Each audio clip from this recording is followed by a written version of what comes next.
ఎందుకో అర్థం కాలేదండి. మరి స్కూల్లో పడ్డాడో ఎక్కడ పడ్డాడో చిన్న ఆపరేషన్ పడుతుందని మన క్యాంప్లో పెట్టి చూపించాము. ఆపరేషన్ పడుతుందేమో అన్నారు.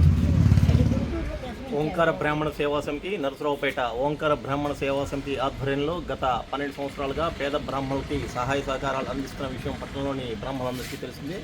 మరి ఈ రోజున సరోజ గారు అని చెప్పేసి ఈ పేద వృద్ధ మహిళకి వాళ్ళ మనవడికి ఫీజు కట్టడం కోసము ఇక్కడ చెరువులోకి రావడం జరిగింది. 3,000 రూపాయల పెండింగ్ అమౌంట్ ఉంటే బెస్ట్ ఇంగ్లీష్ మీడియం స్కూల్లో ఇప్పుడే పే చేశాము.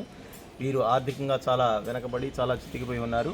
వీరు ఎక్కడైనా కానీ వంటలకు కానీ ఇంట్లో వంట పని చేసేదానికి పని చేసుకునేదానికి ఆమె నాకు అవకాశం కల్పించండి అని చెప్పేసి ప్రార్థిస్తుంది. వారు అదే అక్కడ ఆ రేకుల ఇంట్లో ఆమె నివాసం ఉంటూ ఉన్నారు. సో ఎవరైనా కానీ మన బ్రాహ్మణులు దయదలిచి వీరికి ఆశ్రయం కల్పించవలసిందిగా, లేదు ఏదైనా కానీ వంట పని కానీ ఏదైనా పనులు ఏమన్నా ఉంటే చెప్పవలసిందిగా తెలియజేస్తూ ఉన్నాం.